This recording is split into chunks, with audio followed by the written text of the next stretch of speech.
Welcome back to the program. We are joined here. Selamat datang kembali di program ini. Hari ini, kita ditemani oleh Profesor Richard Wolff untuk membahas beberapa perkembangan terbaru. Tentu saja, semua orang sedang membicarakan strategi keamanan nasional baru Amerika Serikat, dan saya menantikan pandangan Anda tentang hal ini.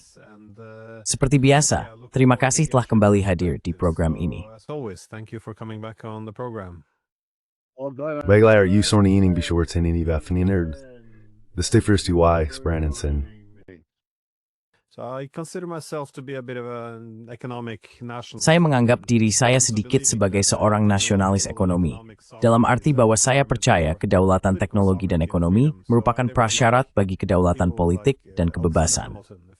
Jadi, saya meneladani tokoh-tokoh seperti Alexander Hamilton, Friedrich List, dan Sergei Witte.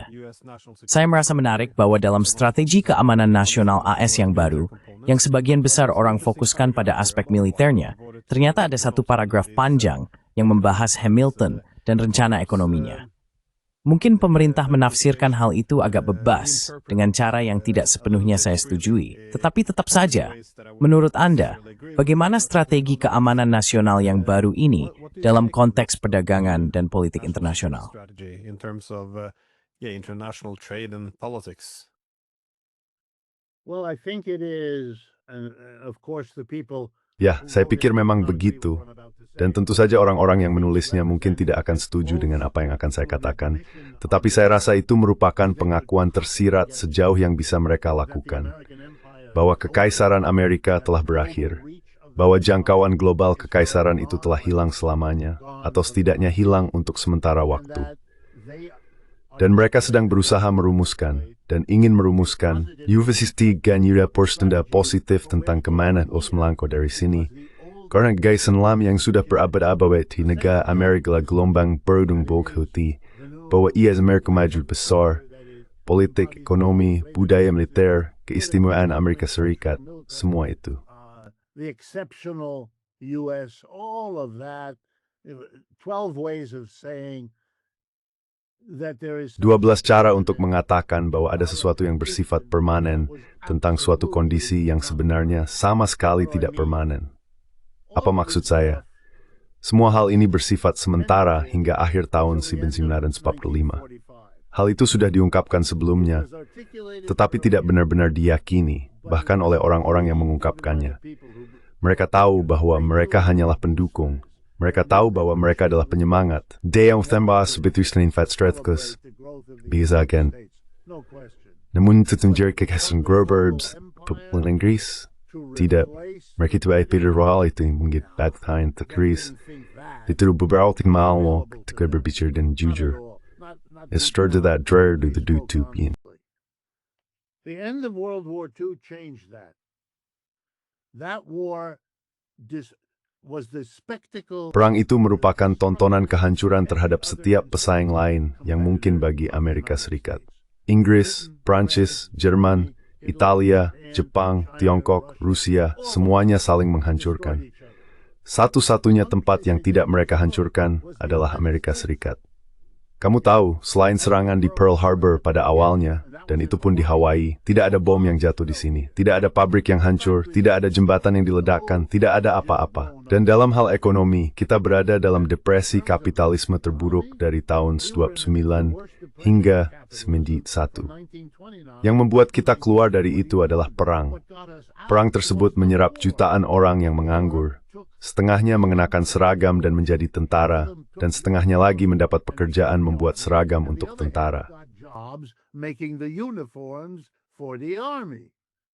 So that when the war is over, Americans have accumulated. Jadi ketika perang berakhir, orang Amerika telah menumpuk pendapatan karena mereka memiliki pekerjaan. Mereka tidak bisa membelanjakannya karena produksi difokuskan untuk perang. Akibatnya terjadi kelebihan permintaan, kekurangan pasokan, dan populasi yang lapar setelah melalui satu dekade depresi dan setengah dekade perang. Mereka belum mengganti jendela rumah mereka, belum membeli mobil baru atau apapun lainnya, dan kini mereka akan melakukannya. Negara the civilis jupa verbalverstingjaard tat. Eti komberai spina sedik 4 voor en die as voor spinislim om opon en 7 met snampel on. motsvarande Eritver dat de carried door Thinkers Supporter en China Marshall. It led to extraordinary actions like the Marshall Plan. Give us even more jobs by lending Europe the money. Berikan kami lebih banyak lagi lapangan kerja dengan meminjamkan uang kepada Eropa agar mereka dapat membeli barang-barang Amerika yang mereka butuhkan untuk membangun kembali perekonomian mereka. Karena mereka juga menderita akibat depresi, ditambah perang yang secara langsung menghancurkan mereka dan rakyatnya. Saya ingin menekankan bahwa penting untuk memahami periode sejarah Amerika itu karena alasan lain. Periode tersebut memberi penerangan pada masa kini. Amerika Serikat menjadi lebih kuat setelah berperang besar yang menghabiskan sumber daya luar biasa dan menarik puluhan juta orang dari pekerjaan mereka untuk ikut dalam upaya perang. Namun dari situ lahirlah ekonomi yang jauh lebih kuat. Hal serupa sedang terjadi di Rusia sejak awal tahun 2022. Hal itu seharusnya tidak mengejutkan. It shouldn't come as a surprise.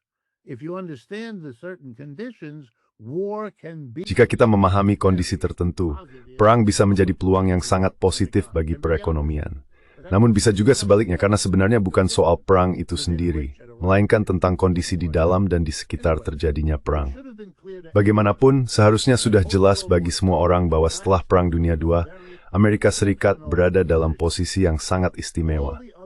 Semua pesaing potensial lainnya, Britania, Prancis, Italia, Jerman, Jepang, Tiongkok, saat itu berfokus untuk mengejar ketertinggalan dari Amerika Serikat, memulihkan diri dari perang, dan membangun kembali posisi global mereka.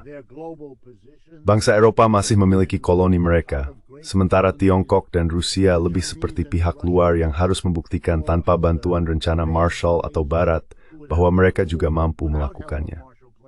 Without help of the West, they could do it too. Well, the bottom line we now know. Intinya, seperti yang kini kita ketahui, orang-orang yang menerima bantuan rencana Marshall sekarang menyesalinya, dan mereka yang tidak menerimanya justru jauh lebih berhasil. Mereka yang mengandalkan diri sendiri, dipimpin oleh Tiongkok, mencapai hasil yang jauh lebih baik. Mendapatkan bantuan dari Amerika Serikat memang memberikan keuntungan jangka pendek, tetapi dengan harga jangka panjang yang sangat besar. Namun, kini kekaisaran itu mulai terurai. Still education murid your first gagasan siritin dan bagaimana di malina, ingin berkemerg. Mereka terus menerus mensubsidi ang stertly borg rebol. The United States by the global use of the dollar. They don't want to subsidize the United States by the whole system. Mereka tidak ingin mensubsidi Amerika Serikat melalui seluruh sistem di mana minyak dihargai dalam dolar, menciptakan kumpulan uang yang kemudian dipinjamkan kembali ke AS untuk membiayai kebijakan luar negerinya, tanpa memungut pajak dari rakyatnya sendiri, yang telah kita lakukan di negara ini selama bertahun-tahun. Semua itu sudah berakhir. Prosesnya berakhir sedikit demi sedikit. Ini bukan peristiwa yang bersifat bencana, tetapi potongan-potongan kecil itu telah menumpuk.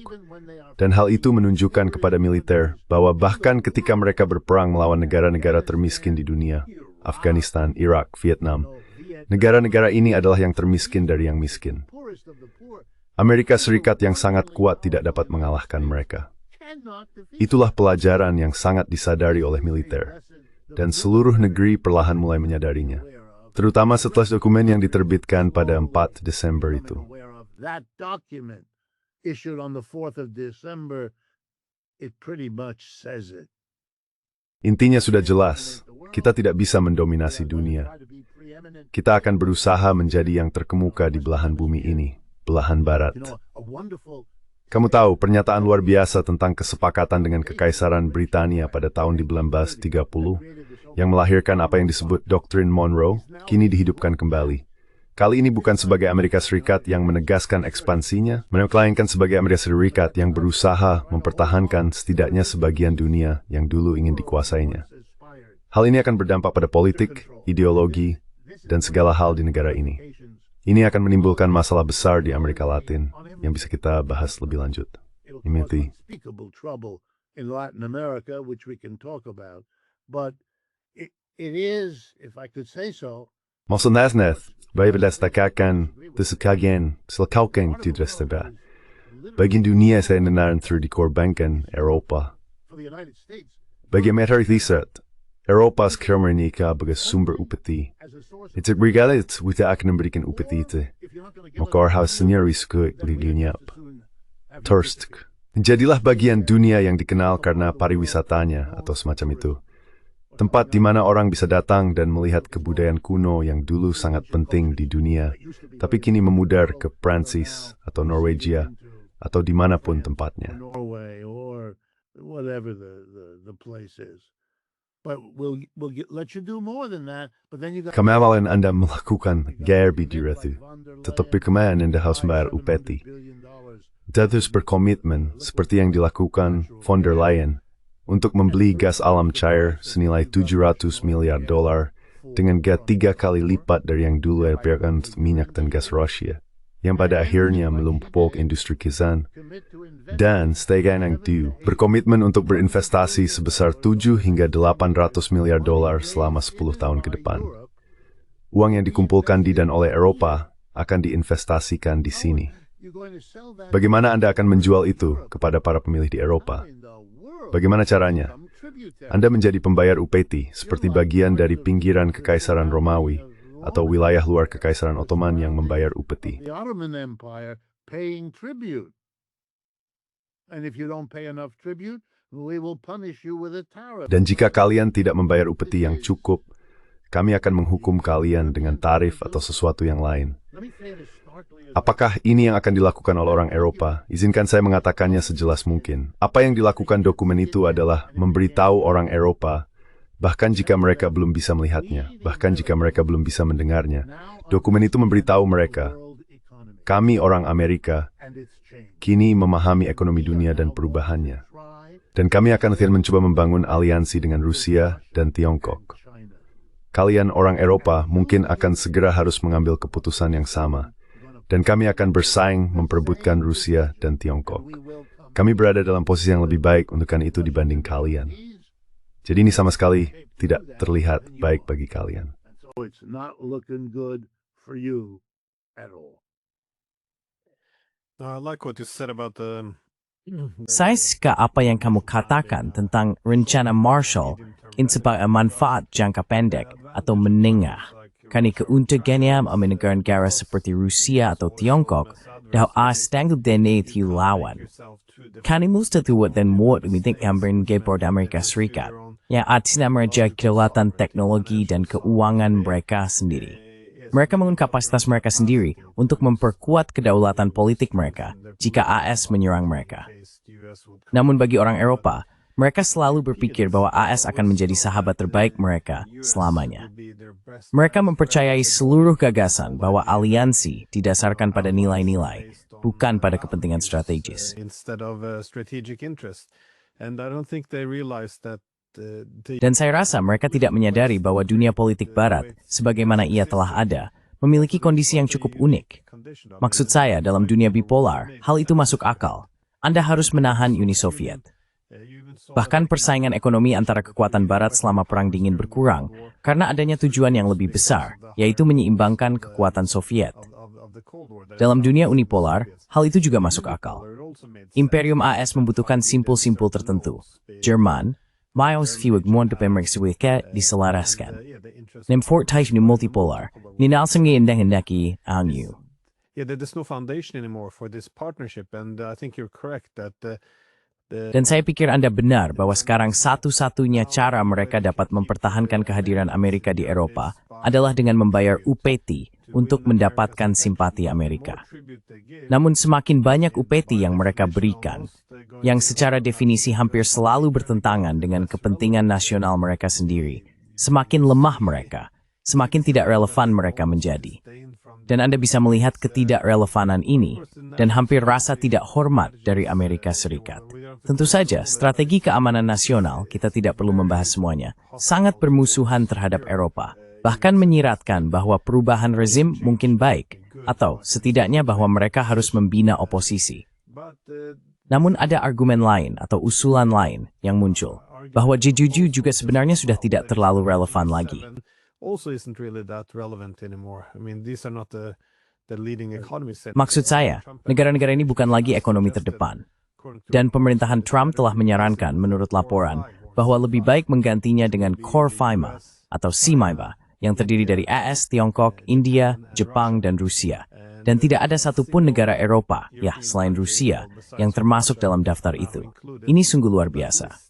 Sekarang saya seorang realis politik, jadi saya cenderung berpikir bahwa lembaga dan pengaturan semacam itu harus mencerminkan distribusi kekuasaan internasional yang sebenarnya agar tetap stabil.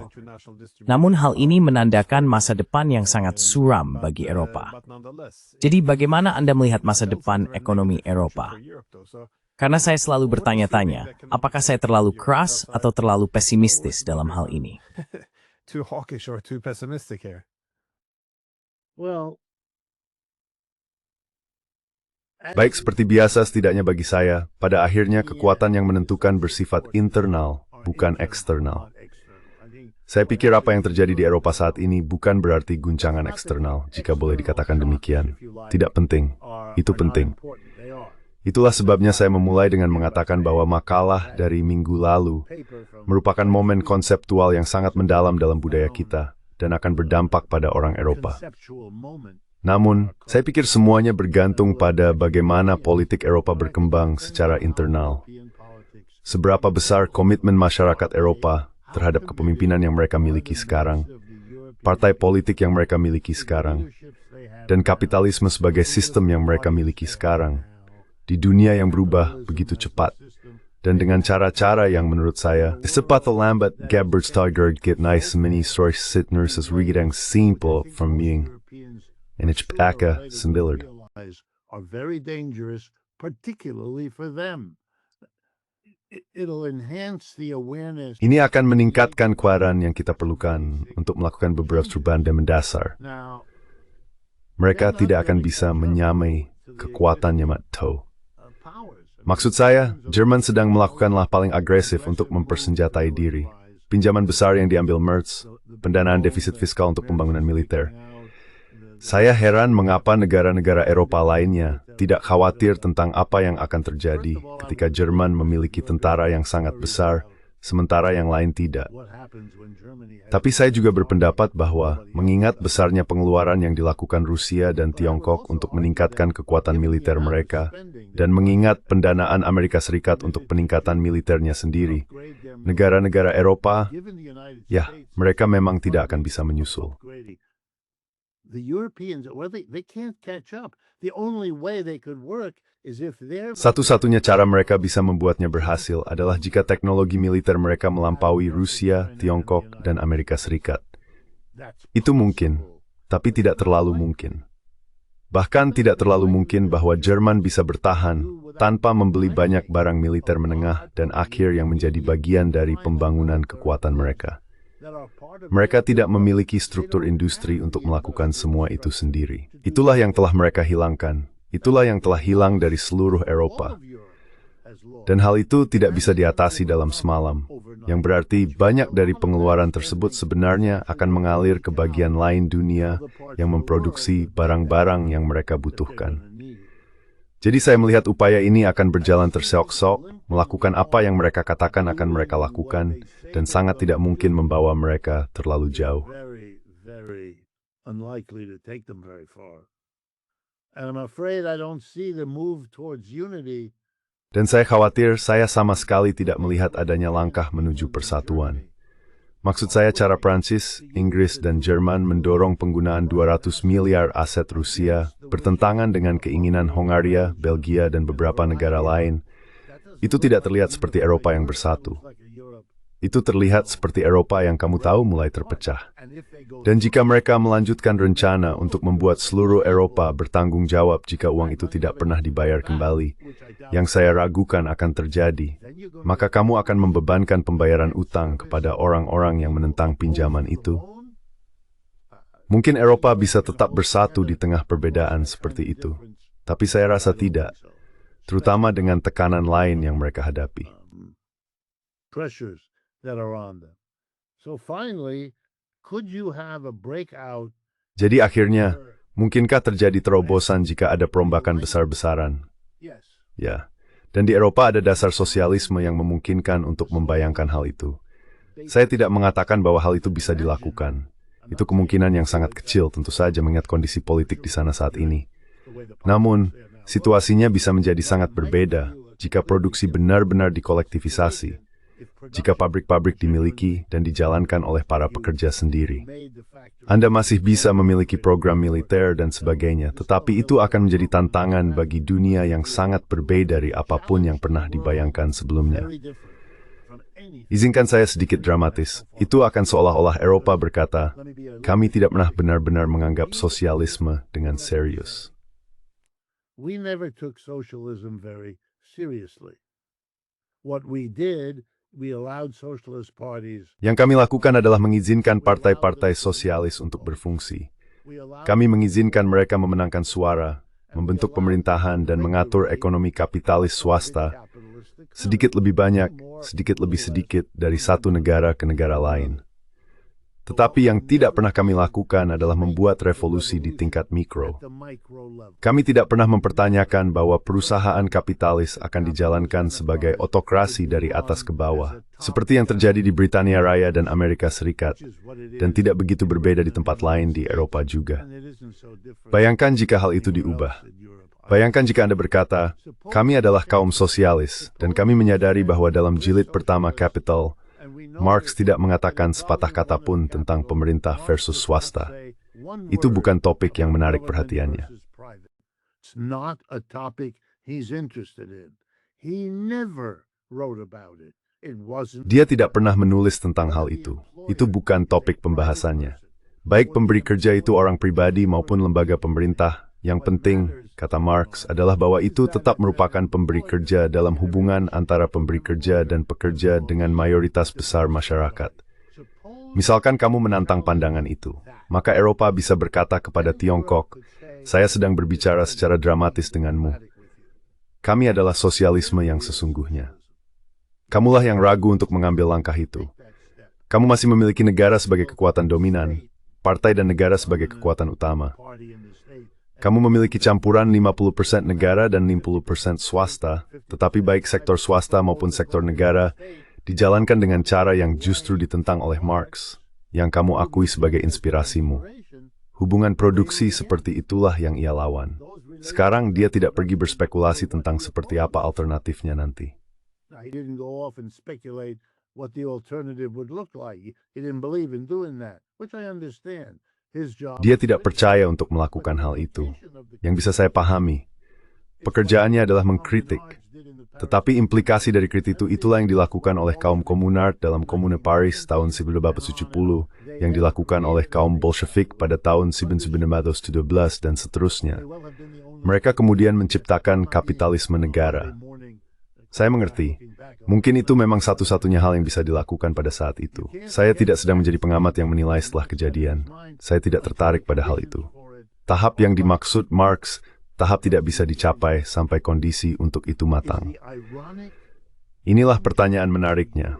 Apakah bahaya ironis bagi Eropa mungkin menjadi katalis yang memicu pertanyaan tentang perubahan yang memungkinkan Eropa melompati apa yang telah dilakukan di Tiongkok? What has been done in China. They're not going to do that with military technology.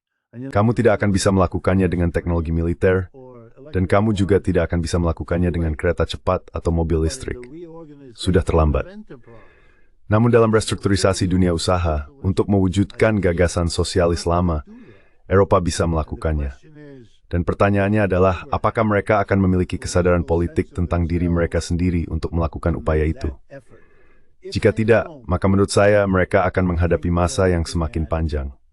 Lihat, jika saya pikir ini hanya tentang Trump, maka saya akan melakukan apa yang saya curigai banyak orang Eropa katakan pada diri mereka sendiri. Dia tidak akan ada di sini dalam 3 tahun, masa jabatannya akan berakhir, dan kemudian kita akan kembali ke, kamu tahu, Joe Biden atau hal-hal semacam itu. Saya pikir itu adalah kesalahan. I think that's a mistake. I think you're seeing the ruling class of this country. Saya rasa Anda melihat kelas penguasa di negara ini tampak sangat senang dengan upaya yang dilakukan oleh Tuan Trump. Mereka mungkin tidak akan mengatakannya dengan cara yang sama. Dia sangat kasar, belak-belakan, tidak berpengetahuan, dan vulgar, tetapi mereka tidak menghentikannya. Mereka bahkan tidak menghentikannya dari tindakan di Karibia yang merupakan pembunuhan terang-terangan. Mereka tidak melakukannya. Dan saya tidak mendengar adanya dukungan yang berarti untuk Eropa. Satu-satunya bidang di mana saya mendengar simpati terhadap Eropa di negara ini adalah dalam hal Ukraina. Ya, ada dukungan yang cukup besar di Amerika Serikat terhadap desakan Eropa untuk mempertahankan perang itu, tetapi dukungan itu semakin berkurang setiap hari. Dan pada titik tertentu, isu itu akan keluar dari arena politik karena tidak cukup banyak orang yang mendorongnya. It will leave the political arena because it doesn't have enough people pushing for it.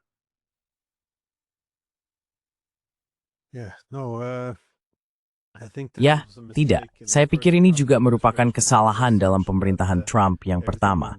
Anggapan bahwa semuanya akan kembali seperti semula. Tapi saya pikir mereka selalu menganggap bahwa Trump adalah masalah utama, bukan gejala dari masalah yang lebih luas.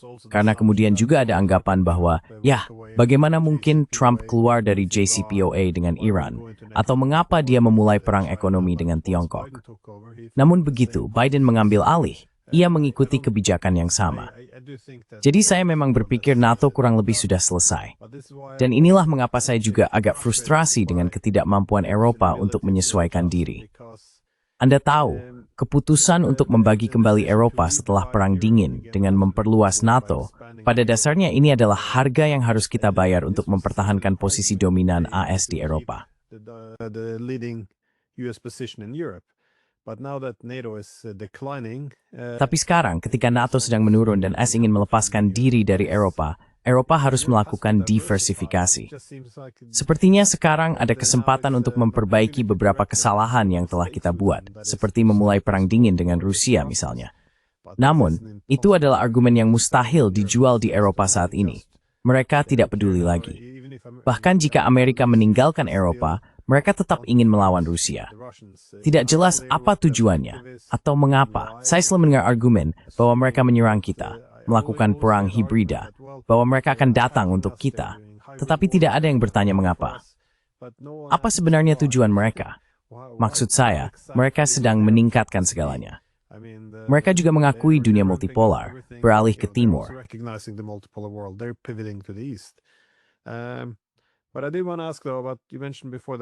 Tapi saya memang ingin bertanya tentang apa yang Anda sebutkan sebelumnya, Venezuela. Karena itu merupakan salah satu komponen dari strategi ekonomi atau keamanan nasional yang menimbulkan beberapa kekhawatiran. Doktrin Monroe seharusnya mencegah kekuatan besar lain untuk menetap, terutama secara militer atau melalui koloni, di benua Amerika, di belahan barat. Tapi ini sesuatu yang sangat berbeda. Ini adalah AS yang mendominasi hampir semua negara. Bagaimana Anda menafsirkan hal ini? Dan apakah itu menjelaskan beberapa kebijakan saat ini? Maksud saya, ancaman untuk menginvasi Venezuela, argumen bahwa Kolombia mungkin menjadi sasaran berikutnya, upaya untuk mencekik Kuba, dan sekarang Trump bahkan mengatakan bahwa dia tidak menutup kemungkinan melakukan serangan di Meksiko jika itu bisa menghentikan peredaran narkoba. Maksud saya, apakah ini versi doktrin Monroe yang dipenuhi militerisme dan diperkuat habis-habisan? Evita Bureau, One Braver. No, I think it has many. Saya pikir hal itu memiliki banyak akar. Tentu saja berakar pada doktrin Monroe. Mereka sendiri yang mengatakan itu. Dan jelas, itu bagian dari cara berpikir mereka. Saya juga berpikir hal itu berakar pada semacam kepahitan yang muncul ketika seseorang terpaksa mengakui bahwa mereka tidak dapat melaksanakan proyek global yang mereka rencanakan. Jadi sekarang mereka menunduk. Seperti yang kami katakan dalam bahasa Inggris Amerika, mereka mempersempit, mengecilkan wilayah yang akan mereka kuasai. Tetapi mereka akan menunjukkan kepada dunia apa arti dominasi. Mereka melakukannya secara verbal. Saya akan merebut kembali Panama, atau saya akan mengambil Greenland dari Denmark. Namun hal-hal seperti itu rumit. Ada perlawanan yang tidak mereka perkirakan. Jadi mereka harus menemukan sesuatu yang sedikit lebih dapat diterima, terutama bagi rakyat mereka sendiri. Dan kisah tentang narkoba sempurna. Kisah tentang narkoba stod groot se brood twijnester daar, yeast tower. Phony as a $3 bill, which doesn't exist. but it's in that way it's as phony as combating. Namun dengan cara itu, hal tersebut sama palsunya dengan upaya memerangi antisemitisme di kampus.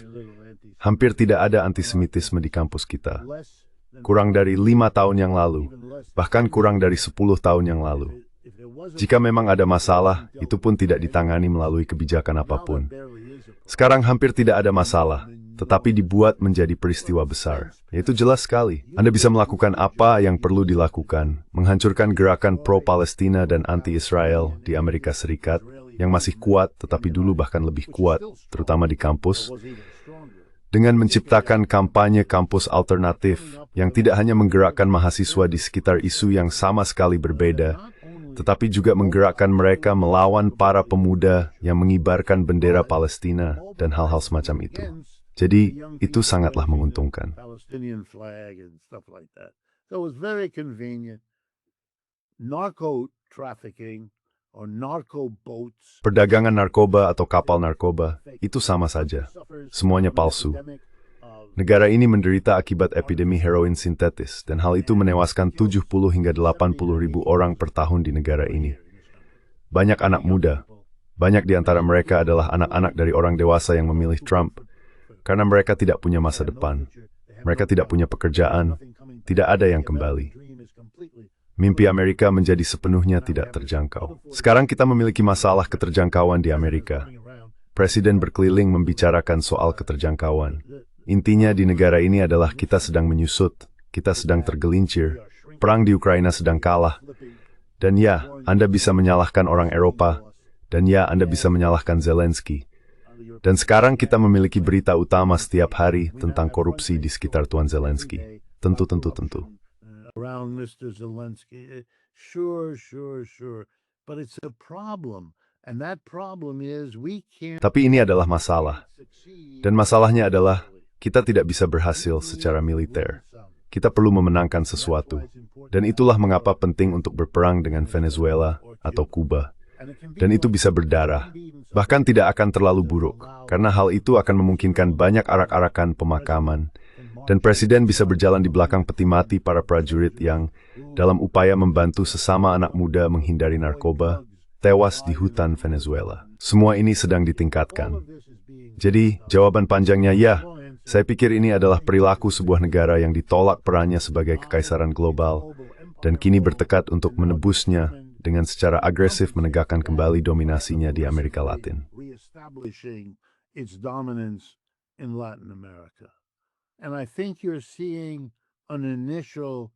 Dan saya pikir yang sedang Anda lihat adalah reaksi awal yang didorong oleh ketakutan. Dan ketakutan itu bukan seperti yang mungkin Anda bayangkan. Ketakutan itu muncul di antara negara-negara Amerika Latin satu sama lain. Negara mana yang akan menjadi sahabat Amerika Serikat, dan dengan demikian mendapat bantuan untuk menghancurkan dan menggulingkan negara-negara yang bukan sahabat Amerika Serikat. Dan itulah ketakutannya. Di samping ketakutan itu, ada pula perasaan lain yang sejauh ini belum diungkapkan. Dan saya ini adalah perasaan yang lebih kuat, bahwa hal ini tidak boleh terjadi. Kita, Amerika Latin, telah mengalami posisi kolonial pada abad ke-19. Kita memulainya dengan Spanyol dan Portugis pada abad ke-15 dan Mandarin. Back in the 15th, 16th century, then we had European colonialism, a little bit different. Lalu kita memiliki kolonialisme Eropa, sedikit berbeda, berbagai jenis kolonialisme pemukim.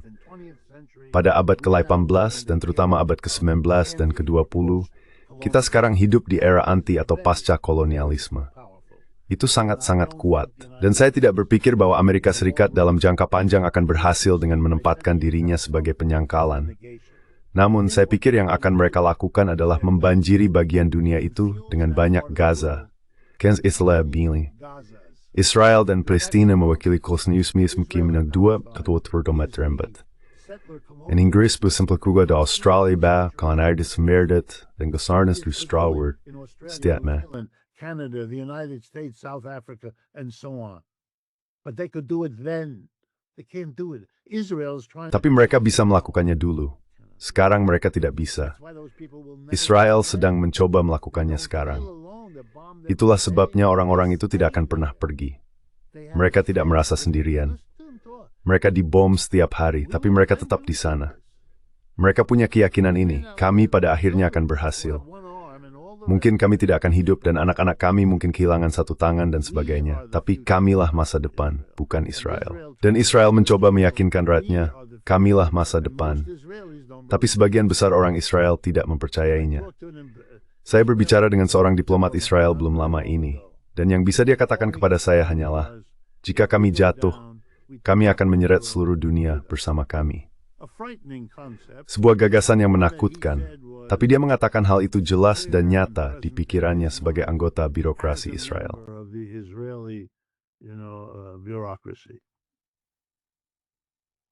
Yeah, that's a crazy way of looking at the world.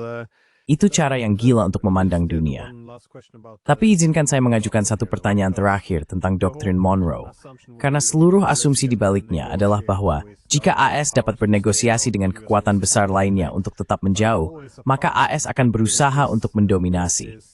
Namun, masalah dengan pendekatan ini adalah bahwa hal itu mengabaikan atau bahkan menolak agensi negara-negara di kawasan tersebut. Maksud saya, Brasil bukanlah negara kecil. Gagasan bahwa mereka bisa begitu saja diintimidasi keluar dari BRICS dan kemudian patuh. Itu bahkan tidak harus melibatkan serangan langsung terhadap Brasil, hanya gagasan membom Venezuela atau mengancam Kolombia saja. Maksud saya, tampaknya hal ini bisa memicu banyak kebencian di kawasan terhadap Amerika Serikat, yang kemudian bisa dimanfaatkan oleh kekuatan besar pesaing. Jadi bagaimana Anda melihat masa depan Amerika Latin? What do you see in the future of Latin America, though? I see exactly that. I see exactly what you said. I think we are... Mel, benar-benar melihat hal itu. Saya melihat persis seperti yang kamu katakan. Saya pikir kita sudah mulai melihatnya. Saya tahu secara pasti apa yang telah diberikan Rusia dan Tiongkok kepada Maduro di Venezuela. Saya tahu ada kapal-kapal Tiongkok, sudah pasti bahkan mungkin Rusia juga di perairan sekitar sana. Sudah ada pengiriman rudal.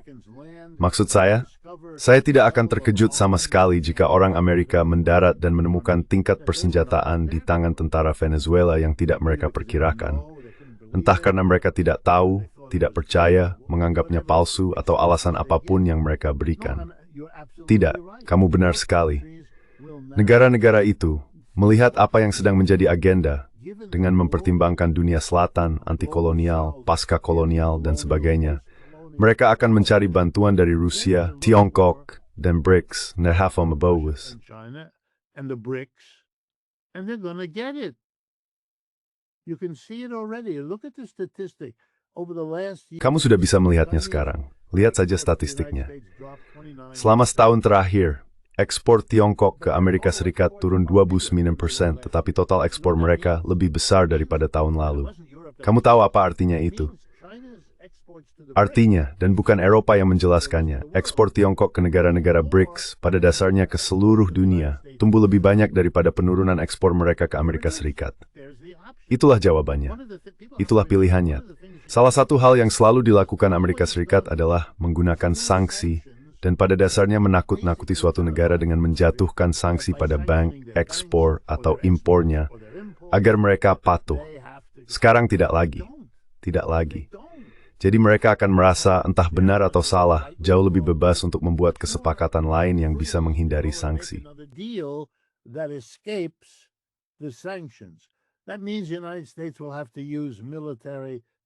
Itu berarti Amerika Serikat harus menggunakan kekuatan militer di mana-mana. Itu tidak bisa dilakukan. Mereka tidak memiliki pasukan untuk itu. Mereka tidak bisa melakukannya. Jadi sekarang, apa yang akan dilakukan? Mereka harus membuat prioritas. Mereka harus melakukan trias di mana akan berperang. Apakah akan berperang di wilayah pinggiran Eropa, di Timur Tengah? Apakah harus meningkatkan bantuan untuk Israel? Apakah akan menghadapi perjuangan di Taiwan dan berperang di Venezuela? Ini menjadi terlalu banyak. Dan omong-omong, itulah masalah khas dari sebuah kekaisaran yang sedang sekarat, melampaui batas. Ia tidak mampu melakukan apa yang diperlukan untuk mempertahankan kekaisaran. Jadi ia berusaha menjadi lebih lemah, dan kelemahan itu dimanfaatkan oleh pesaing atau oleh koloni yang memberontak. Lalu mereka harus berperang lagi. Dan kita sedang berada dalam situasi itu.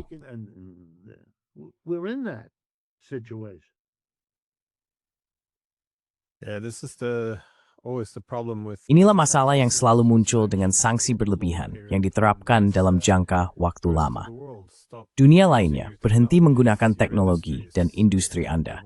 Mereka melepaskan diri dari rantai pasokan Anda, menemukan koridor transportasi baru, mengembangkan bank pembangunan baru, menggunakan mata uang mereka sendiri, sistem pembayaran mereka sendiri, asuransi, dan bursa komoditas mereka sendiri.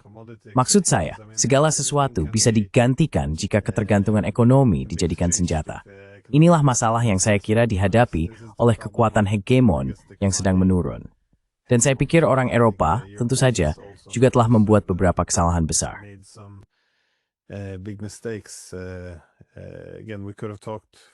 Sekali lagi, kita bisa saja membicarakan hal ini lama, tentang mengambil aset Rusia, tetapi gagasan bahwa mereka benar-benar akan menetapkan aturan yang mewajibkan keseragaman untuk melepaskan uang itu, tidak mungkin. Di masa depan, kamu tahu, Estonia tidak akan mengizinkan ratusan miliar dikembalikan ke Rusia. Maksud saya, ini benar-benar tidak. Ini benar-benar gila bahwa mereka benar-benar menempuh jalan ini. Siapa yang waras? Yang akan mengizinkan dana mereka melewati Euroclear lagi di masa depan. Tapi tidak, saya pikir again in the future, but no, I think yeah. No, and I think it's not a long. Saya rasa itu bukan lompatan besar. I live here in New Lihat, York. saya tinggal di sini, One of di the New York major City. streets in New York City. Salah satu jalan utama di New York City bernama Fifth Avenue. Ini adalah area perbelanjaan yang sangat populer dan sangat mahal. Tempat ini terkenal. Jika Anda berjalan di sepanjang Fifth Avenue pada malam hari, sebagian besar jendela di gedung-gedung tinggi di kedua sisi jalan tampak gelap. Jadi, ini sudah malam, tetapi tidak ada orang di apartemen-apartemen itu. Beberapa memang menyala. Segdat ringgit hivsh. Dinajin protverikon ningustandiv cord. Stematad yuang aling. Will explain to you. This is all foreign money.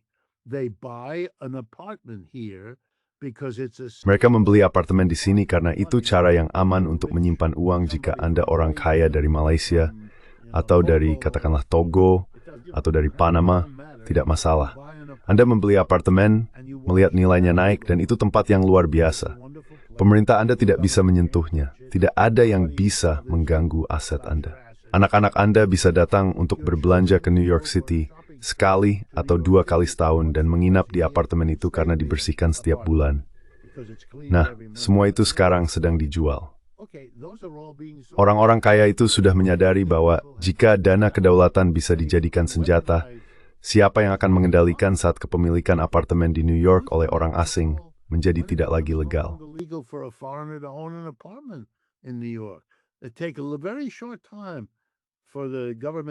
Pemerintah New York hanya butuh waktu sangat singkat untuk melakukan hal seperti itu.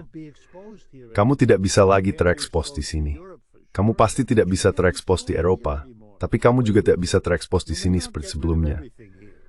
Mungkin kamu tidak bisa menyingkirkan semuanya di sini, tapi kamu akan mengurangi pengeluaranmu di Amerika Serikat dan mendapatkan apartemen lain di Paris, atau di London, atau di Roma, atau di New Delhi, atau Sao Paulo. Karena ada iznemut anyi, durmregon.